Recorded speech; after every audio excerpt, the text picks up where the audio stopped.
Hey guys, this is Ashley and I am with Best Reads by Ashley. This is my first episode and I'd like to tell you just a little bit about myself. So I am married to my high school sweetheart and together we have one daughter that we adopted from Japan. She is almost 4 and is our whole world. I am an English school teacher. I teach 8th graders and 9th graders how to read and write, or try to. And I'm a high school cheer coach. And I have a small little bow shop, so I'm kind of busy.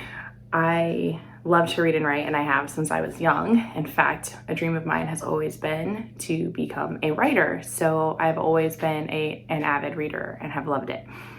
I actually did, here's my shameless plug for the day, I actually did just achieve that goal and wrote my first book and published it. It is a memoir on our journey to adopt our daughter and bring her home, along with my struggle with some grief and some anxiety that goes along with that, and with some other things that happened during our journey. So it is called A Beautiful Moon Waiting. If you want to check that out, you can check it out on Amazon in the Kindle version, Kindle Unlimited, or the paperback. It's also on Barnes & Noble as a hardback, so you can have some options there. And if not, you can skip over that. I promise I won't do that every time. All right, so this is Best Reads by Ashley.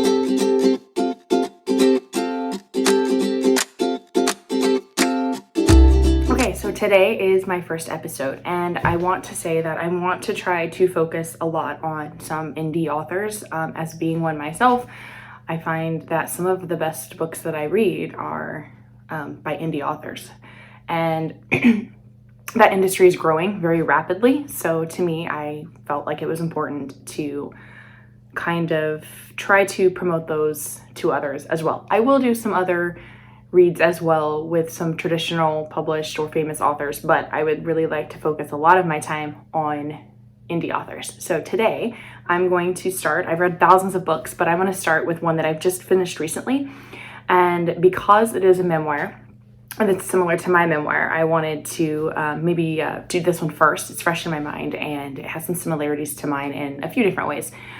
It is a 2-part memoir, and it is by Anita Horan. She is from Australia. She is a very bright light. She's a pretty cool lady. I met her in a group that I'm in and decided to check out her books, and I'm very, very thankful that I did. So the first one is called Is This Me? And the second one is called Revenge of the Wilting Flower. Pretty cool title, right? She is someone who deals with some severe anxiety at times, some kind of low self-esteem at times, and these books really, really show that. The first one starts off a little bit slow, if I'm being completely honest. I think it took me about 4 chapters, and they're very long chapters in the first book, to kind of get into it completely, but I kind of stuck with it because I knew that I wanted to get through the book and see, because I was really interested in some of the topics. And I'm thankful that I did, because it was very enlightening, very fascinating. So it starts off, like I said, a little bit slow, but it kind of talks about, and this was very fascinating to me, her life growing up in a fundamentalist religion. And she doesn't really name the religion, but she talks about, you know, what it was like, what she was allowed to do, what she was not allowed to do, some of these things that I had never heard of before, or it was very, very interesting and fascinating to me to find out about that, and that there are some that, you know, are taught this way. And not that there's anything wrong with that. It was just, I don't know, interesting for me. She's from Australia, and at one point when she's in high school, I don't want to give too many spoilers away, but she is told that by her parents that they're going to go to Tanzania and they're going to do missionary work. So within, you know, a very short amount of time, she has to pack up her life and, as a teenager, move to another part of the world. I mean, it's not far away, but still hundreds of miles away. Pick up, start over, all, you know, new again. And so she mentions that with her anxiety. At the time, she had just fallen in love with a boy, and then they end up getting together, and it talks about her long distance relationship there too, which was very fascinating as well. So she talks about falling in love with this boy and trusting him implicitly, and then falling out of love with him for some interesting reasons, and then talks about kind of coming of age. Very interesting book. I guess I would give it a solid like 4.5 stars, just because it took me a while to get into it. But the second book, I was engrossed by like chapter 2, and they're shorter chapters for those who like that in book 2. Book 2 was really intense for me. So it talks about picking up and, you know, being a young adult, you know, 20 years old, trying to live on her own, becoming, you know, who she's meant to be. And I think all of us can relate to that in some way. But she also mentions, you know, her anxiety. She talks about, you know, trusting people too much. She's kind of too kind at times and too trusting, which I get because I'm the same way. She wants to help others. She wants to, you know, be a good person. And I think a lot of people think that she's fake because of that. But in this one, she mentions, you know, getting married, having kids, and then starting to question this faith that she's had her entire life. And if she should still have this faith after growing up, and she's questioning, does she truly believe, you know, what she's been taught and what she's thought she's believed her entire life? You know, are they her beliefs, or are they something she believes in just because she's been told to believe in them? And I think we all question things like that in our lives too, especially once we have children, because we're going to be instilling values into them the same way that she talks about with her kids.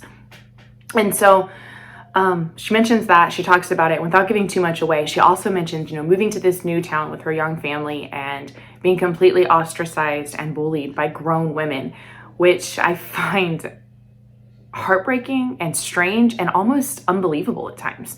Some of the things that she mentions that she went through and that these grown women did to her as another grown adult are things that I don't see my 8th graders doing.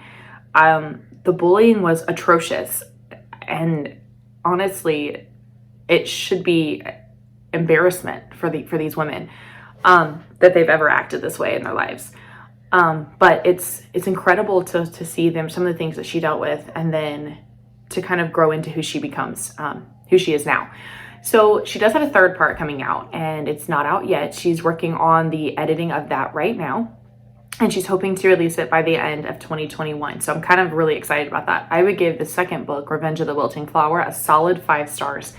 I will say that if you're not someone who likes a lot of details, a lot of intense descriptions, this writing style is not for you, because she is very, very vivid. And I like that because I like to be able to put myself in that position. I like to be able to envision it and have a visual aid of the whole, you know, the whole thing.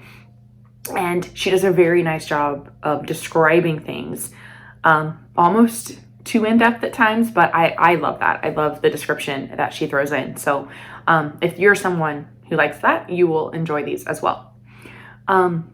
But like I said, the 3rd one comes out soon, so it'll be a trilogy. Right now, it is only available on Amazon as an ebook, a Kindle version. Once she gets the 3rd one out, she's going to offer all 3 of them in paperbacks, but she was waiting to get all 3 of them out. So if you're interested in reading these 2, you can get them on Kindle, and actually, I think for a few more days, they're actually free, or at least one of them is. I'll try to get this uploaded quickly. But they're worth the price. They're not bad. They're great. And I think that anyone that enjoys nonfiction or a memoir would love these. And even if you don't, I'm not a huge nonfiction person. I like memoirs though, because I feel like they're telling a story. I think you'll enjoy it. So I'm sure the 3rd one will be just as good, and I'm kind of excited about that. So we will put the link in the comments so that you can grab her book if you would like to do so. And if you like this video and want to see more of my videos as I post them, and you will, I can already tell you that my daughter's going to make some appearances. We're going to do some kids' books too.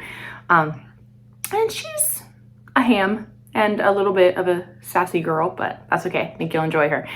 But anyways, if you want to subscribe, like this video, comment below maybe, tell me what you liked and disliked, and push subscribe, and you'll see more of my videos when I upload them. Okay, I hope you enjoyed. See ya.